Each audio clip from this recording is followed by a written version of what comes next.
भाजप नेते प्रसाद लाड यांना धमकीचा फोन। संभाजीनगरात लाड थांबलेल्या हॉटेलात दोघांचा शिरण्याचा प्रयत्न।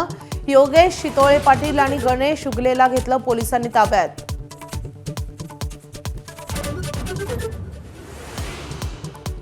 नीट पेपर फुटी प्रकरणात सीबीआय डॉक्टर मनोज शिरुरेला माफीचा साक्षीदार करण्याच्या तयारीत। गुरुवारी रात्रभर शिरुरेची पुण्याच्या कार्यालयात कसून चौकशी। शिरुरेनं स्वतःच्या मुलासाठी मोठेगावकडून घेतला होता फुटलेला पेपर।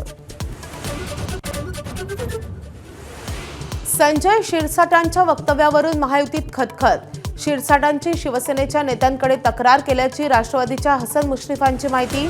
तर पक्षातील वाद येत्या आठवड्याभरात संपणार असल्याचं मुश्रीफांचं वक्तव्य।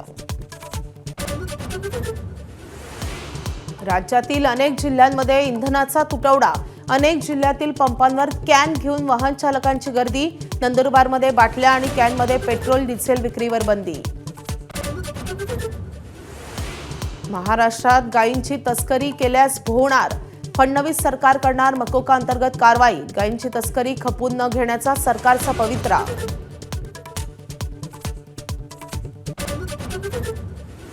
विदर्भात आजही तीव्र उष्णतेची लाट कायम। चंद्रपूरच्या ब्रह्मपुरीत काल 47.1 अंश सेल्सिअस तापमान। अमरावती, अकोला, वर्धा जिल्ह्याला रेड अलर्ट, तर नागपूर, चंद्रपूर, यवतमाळला ऑरेंज अलर्ट।